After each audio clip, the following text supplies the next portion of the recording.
सभी साथियों को मेरा नमस्कार। मैं रवि सिकरवार आप सबके अपने यूट्यूब चैनल सत्यमेव जयते इस पर आपका स्वागत करता हूं और उम्मीद करता हूं आप अच्छे होंगे और अपनी पढ़ाई सकुशल कर रहे होंगे।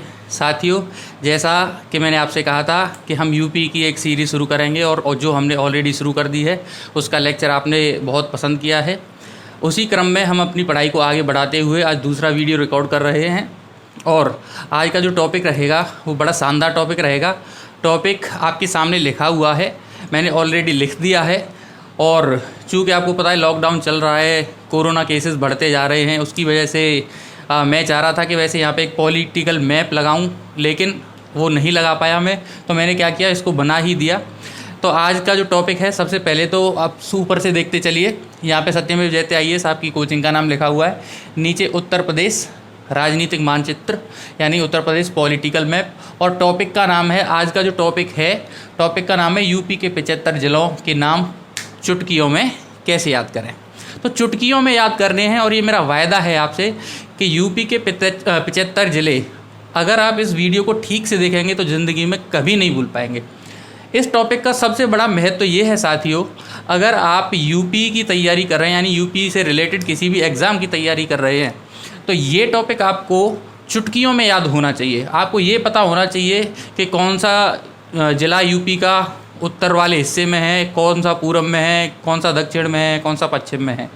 तो ये सारी चीज़ें आप तभी याद रख पाएंगे जब आपको यूपी का पॉलिटिकल मैप ठीक से याद होगा।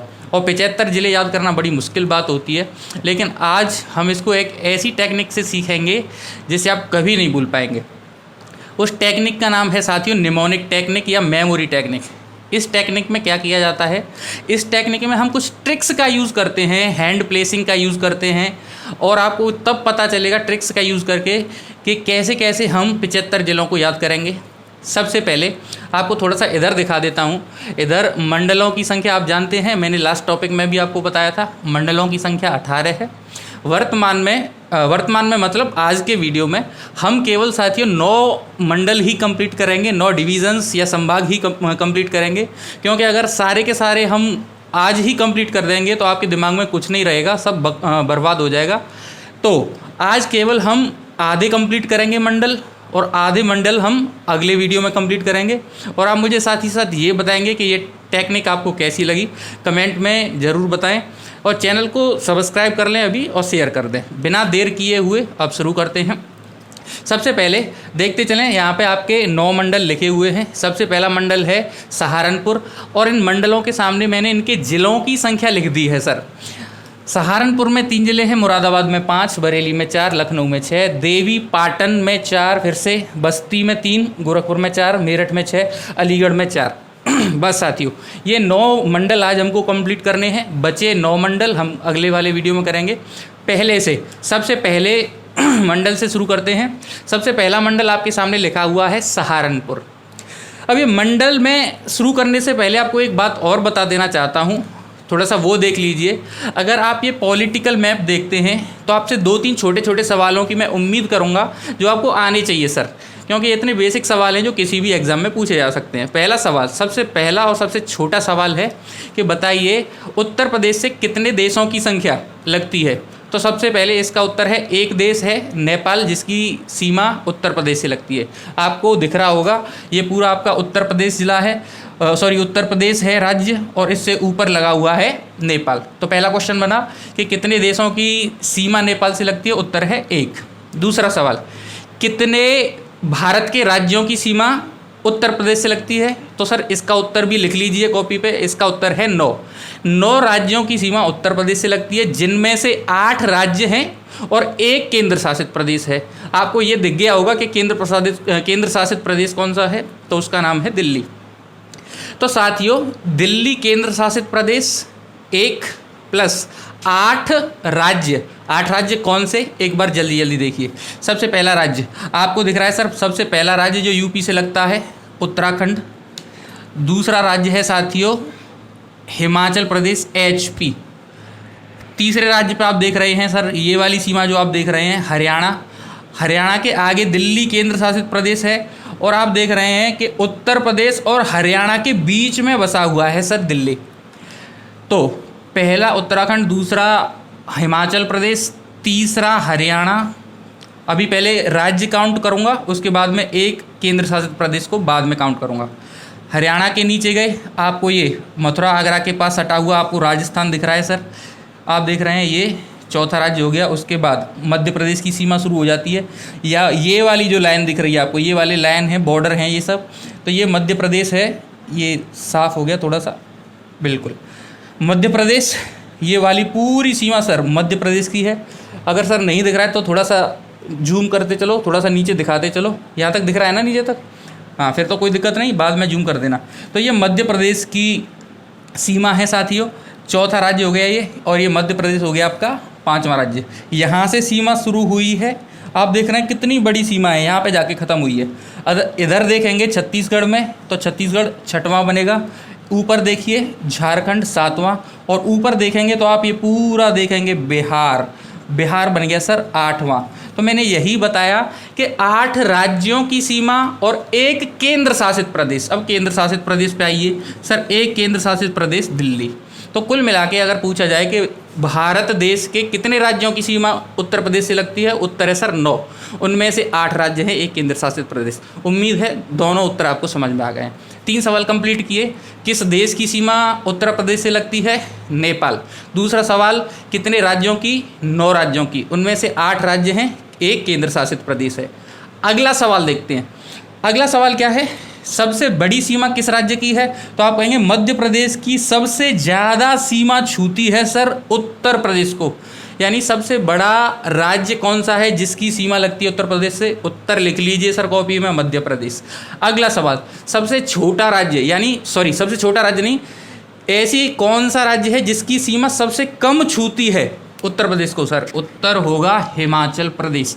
ऊपर दिख रहा है सर हिमाचल प्रदेश, बहुत कम। अगर आपको पॉलिटिकल मैप, इंडिया का पॉलिटिकल मैप होता तो आप ढूंढ भी नहीं पाते हिमाचल प्रदेश की सीमा, आपको दिखती भी नहीं, इतनी छोटी सीमा लगेगी इससे।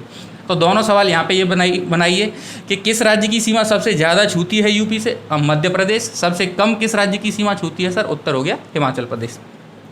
ये छोटे छोटे सामान्य सवाल हो गए। अब चलते हैं सर हम अपनी उस टेक्निक की ओर जिसकी हम चर्चा कर रहे हैं, यानी आपको 75 जिले याद करवाने हैं। How to learn 75 districts of Uttar Pradesh UP. ठीक है सर, बिना देर किए हुए शुरू करते हैं और ये टेक्निक शुरू करते हैं। टेक्निक में क्या है सर, मैंने 9 डिवीज़न आपके सामने बना दिए हैं। अब सर थोड़ा सा जूम करते चलिए, इधर मेरा फ़ोटो ना आए, मेरा चेहरा नहीं आए, कोई दिक्कत नहीं, लेकिन ये बच्चों को दिखना चाहिए, सभी भाइयों को दिखना चाहिए। दोस्तों आपके लिए बहुत मेहनत कर रहे हैं, थोड़ा सा शेयर किया करो, थोड़ा सा मोटिवेट हों हम भी। सर हो गया, जूम हो रहा है, मेरा हाथ दिख रहा है, अक्षर दिख रहे हैं सारे। चलिए ठीक है सर। तो सबसे पहले सर अब मेरा मार्कर जहाँ जहाँ चले सर आपको वहाँ दिखना है। सबसे पहले इधर मैंने मंडलों में सबसे पहला मंडल सहारनपुर लिखा हुआ था और ऊपर बिल्कुल यहाँ से शुरुआत करते हैं। तो ये बॉर्डर आप देख रहे होंगे सर, जहाँ मेरा मार्कर दिख रहा है वहाँ पर देखते चलिए। तो आप जहाँ जहाँ मेरा मार्कर जा रहा है वहाँ देख पा रहे होंगे, ये जो बाउंड्री है सर, ये बाउंड्री आप गौर से देखिए। अच्छा एक चीज़ बताऊँ, इसको समझने से पहले मैं क्या कह रहा था, अभी मैंने आपको बताया ये निमोनिक टेक्निक है, मेमोरी टेक्निक है। इसमें हम ट्रिक्स यूज़ करेंगे और ट्रिक्स में इस चित्र को, आप इस मैप को थोड़ा सा गौर से देखें। तो पहले ये देखिए कि ये चित्र आपको किस जानवर जैसा दिखता है। गौर से अगर आप इसको देखेंगे सर, गौर से देखिए। अब मैं ऊपर वाली सीमाएं थोड़ी सी काट देता हूँ क्योंकि इनको हम बाद में डील करेंगे। अब तो ये आपको समझ में आ ही गया होगा मैंने ये क्यों बनाया था। अगर मैं इनको काट दूं सर तो हमारा जो नक्शा है सर इस तरह का कुछ बनेगा।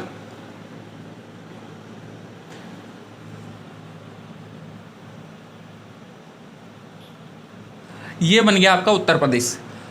अब इस उत्तर प्रदेश को आप गौर करके देखेंगे तो आप किस जानवर से कंसीडर करते हैं सर इसको? मैं तो सर इसको एक गैंडा की तरह देखूंगा।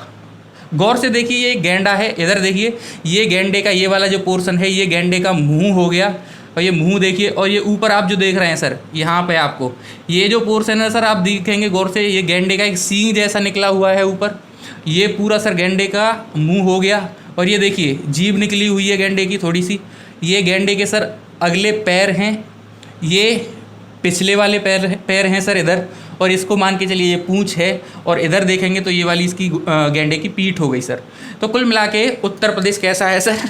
गेंडे जैसा। याद करना है, खैर ऐसे ही इसी को नेमोनिक टेक्निक बोलते हैं। जैसे अगर पाकिस्तान के नक्शे को आप गौर से देखें तो वो पाकिस्तान आपको ऐसा लगता है कोई कुत्ता बैठा हुआ है, जैसे एक कुत्ता बैठा हुआ हो, बिल्कुल इस शेप में लगता है पाकिस्तान। तो इस तरह से याद करने की कोशिश किया करिए। खैर, अब हमें ये तो समझ में आ गया सर कि ये जो हमारा शेप है वो गेंडे जैसा है बिल्कुल।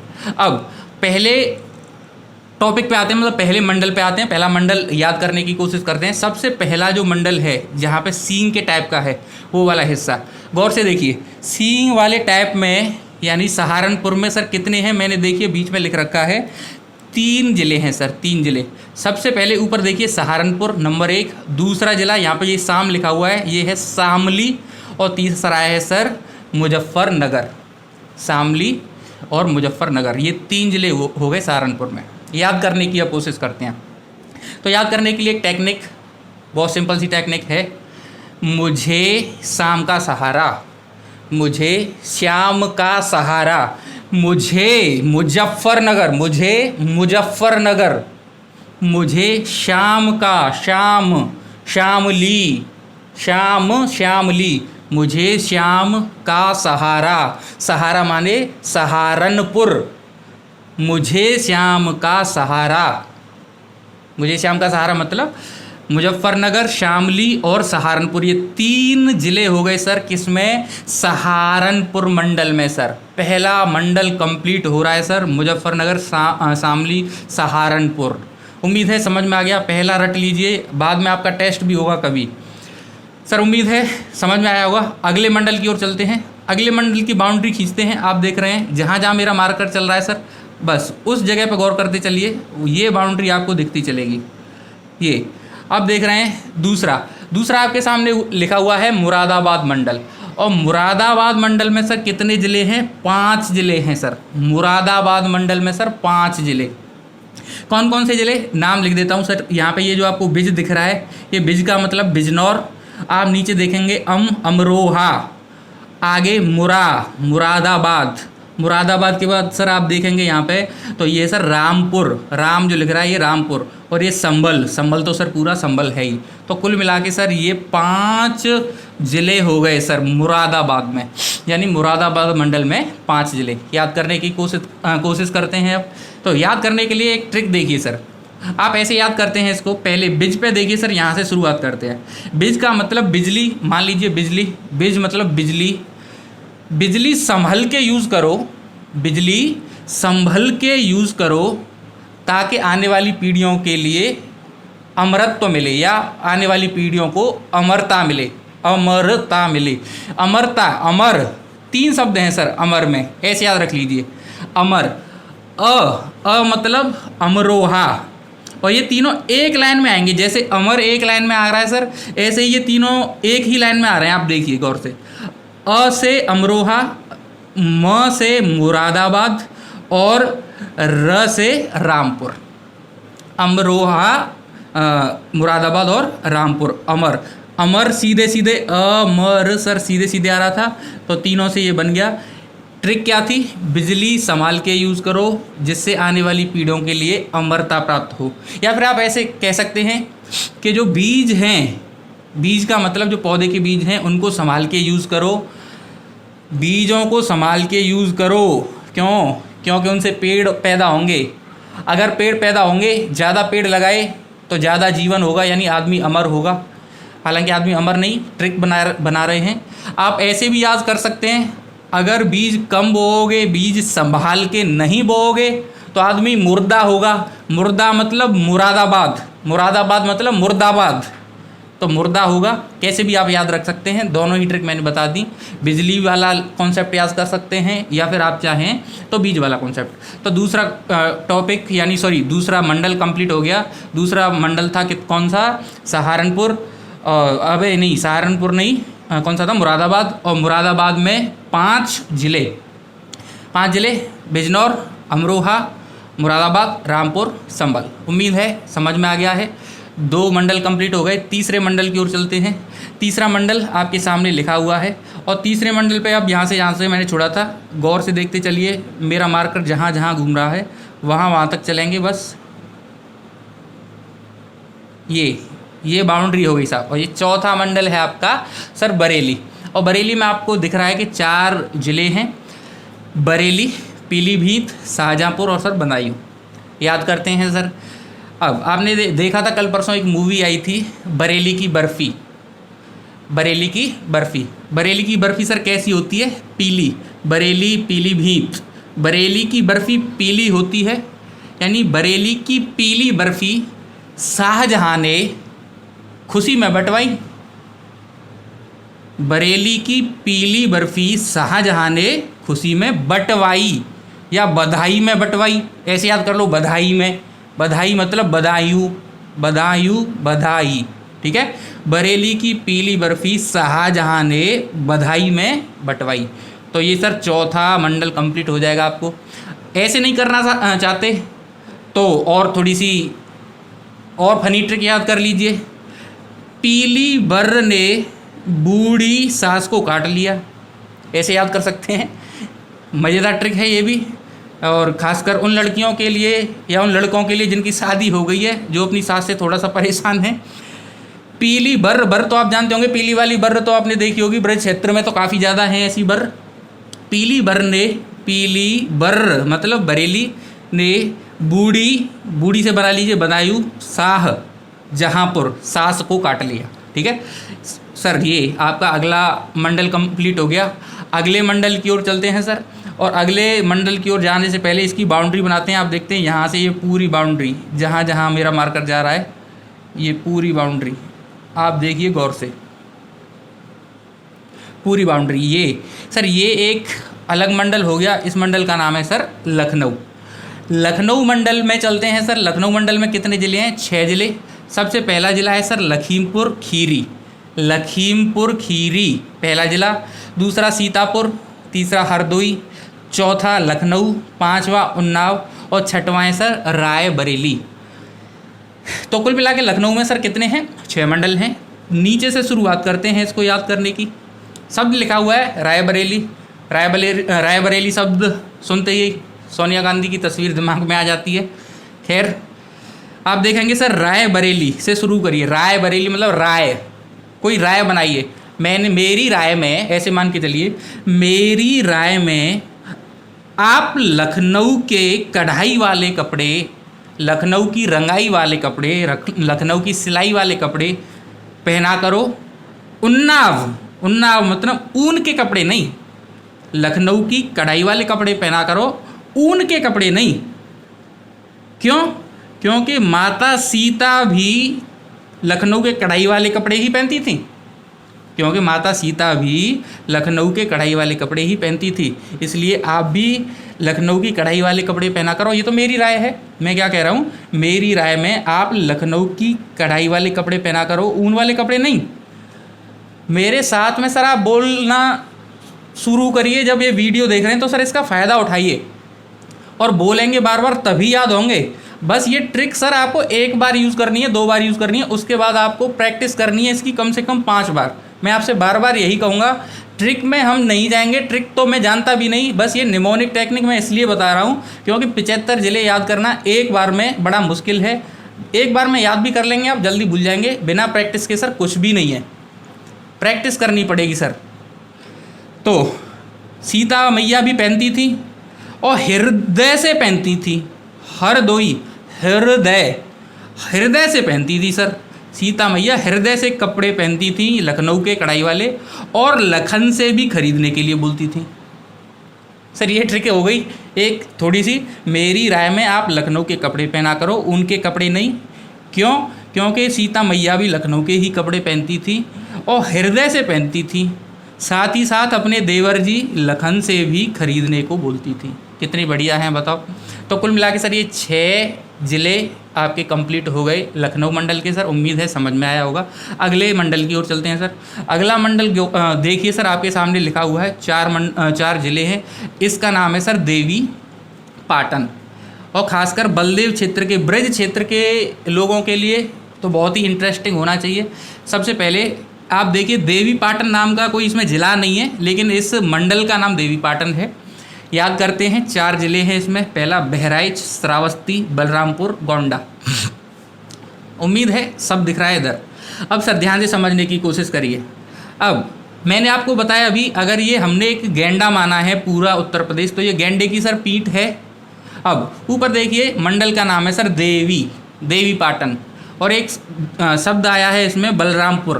बलरामपुर सब जानते हैं, दाऊ बाबा को बलराम जी कहते हैं। तो बलराम जी क्या करते हैं, रेवती मैया को देखने के लिए जा रहे हैं, और बलराम जी के साथ यानी दाऊ बाबा के साथ, बोलो दाऊ जी महाराज की जय, बड़े सांचे देव हैं दाऊ जी महाराज।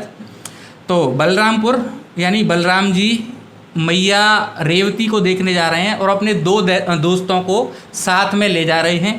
पहला दोस्त, एक उनमें बहरा है, और दूसरा दोस्त जो है उसका नाम है श्रावस्ती। श्रावस्ती सर ऐसे समझ लीजिए जैसे श्रीवास्तव और एक अवस्थी, श्रीवास्तव और अवस्थी का बीच का सा रूप श्रावस्ती। तो बलराम जी बहरे दोस्त को और एक श्रावस्ती जी को ले जा रहे हैं, कहाँ, देवी जी के दर्शन करवाने के लिए गेंडे की पीठ पर। गेंडा मतलब गोंडा की पीठ पर। गोंडा मतलब गेंडा है, गेंडा से गोंडा याद रखिए। तो अब देखिए, 3 व्यक्ति बैठे हैं, कहाँ, गेंडे की पीठ, यही तो है सर पीठ। अगर ये पीठ है तो नीचे गेंडा होगा पूरा, तो नीचे गेंडा है यानी गोंडा है। ऊपर कौन बैठे हैं, 3 लोग। एक सबसे पहले पहला आदमी बैठा हुआ है बहराइच, दूसरा बहरा आदमी, दूसरा श्रावस्ती जी, और तीसरे आपके बलराम जी। अब बलराम जी नीचे बैठे हैं गोंडा। कुल मिला के 4 हो गए सर। ट्रिक समझ में आ गई होगी, कहाँ जा रहे थे, देवी के लिए, देवी के दर्शन करने के लिए। उम्मीद है ट्रिक समझ में आ रही है। अगले मंडल की ओर चलते हैं सर। अगला मंडल आपको सर दिख रहा है, और अगले मंडल की ओर मैंने इसकी अगर क्या लाइनिंग नहीं की है क्या सर, लाइनिंग कर दी थी मैंने इसकी। चलिए अगली लाइनिंग देखिए आप। 4 जिले तो आपको दिख ही गए होंगे। इसके बाद में आगे जहाँ पे मेरा मार्कर घूम रहा है, ये उस पर ध्यान दीजिए बस। ये है आपका अगला मंडल। आपको 3 जिले इसमें दिखेंगे, और इस मंडल का नाम है सर बस्ती। क्या नाम है सर, बस्ती।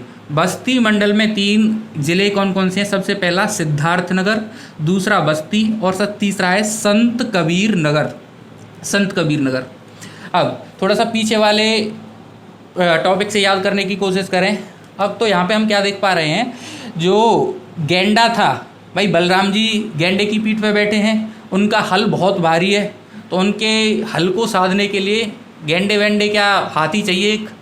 तो गेंडा बिचर गया और इधर उधर भागने लगा, और सामने एक बस्ती में जाके पहुंच गया, यानी बस्ती की तरफ भागना शुरू कर दिया। लेकिन बस्ती की तरफ वो भागा तो उन्हें गोंडा और बस्ती आमने सामने हैं, दोनों बिल्कुल पास हैं।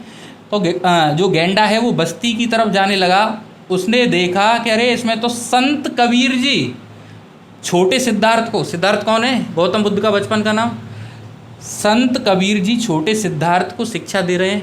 तो गेंडा क्या हुआ, वापस लौट गया। तो कुल मिला के ये हमारा एक ट्रिक बन गई कि बस्ती में संत कबीर सिद्धार्थ को शिक्षा दे रहे थे, इसकी वजह से गेंडा वापस लौट गया। तो ये कुल मिला के आपका तीसरा मंडल बन गया बस्ती मंडल। तो बस्ती में 3 जिले, बस्ती, संत कबीर नगर, सिद्धार्थ नगर, यानी बस्ती में संत कबीर शिक्षा दे रहे थे सिद्धार्थ को। उम्मीद है समझ में आ गया होगा। अगले मंडल की ओर चलते हैं। अगला मंडल आपको दिख रहा है गोरखपुर, ध्यान आ रहा होगा तुरंत योगी आदित्यनाथ साहब का। गौर से देखिए, 4 जिले आपको गोरखपुर में दिख रहे हैं।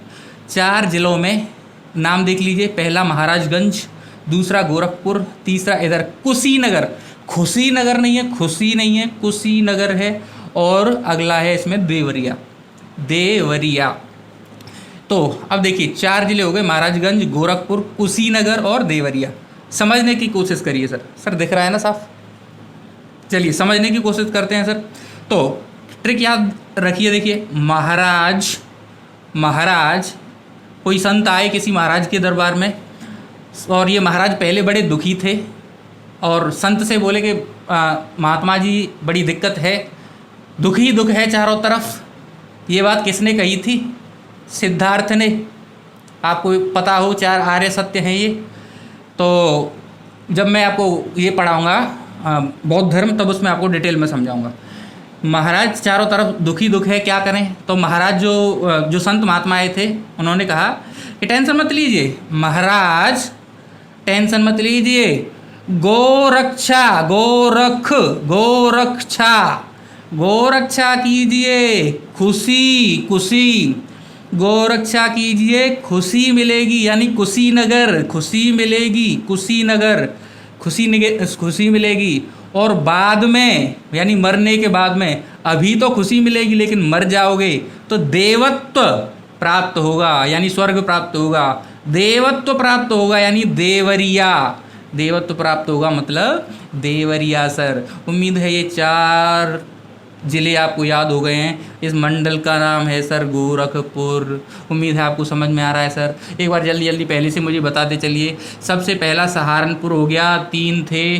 दूसरा हो गया सर मुरादाबाद, 5 थे। अगला था बरेली, 4 थे। बरेली के आगे लखनऊ में कितने थे? 6 थे। आगे सर आपका गोंडा में सर 4 हो गए।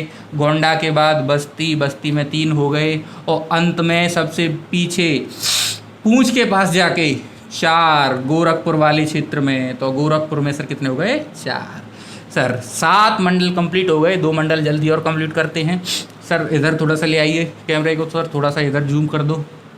दिख रहा है इधर? अच्छा दिख रहे हैं। चलिए सर यहाँ पे तो आप देखेंगे थोड़ा सा।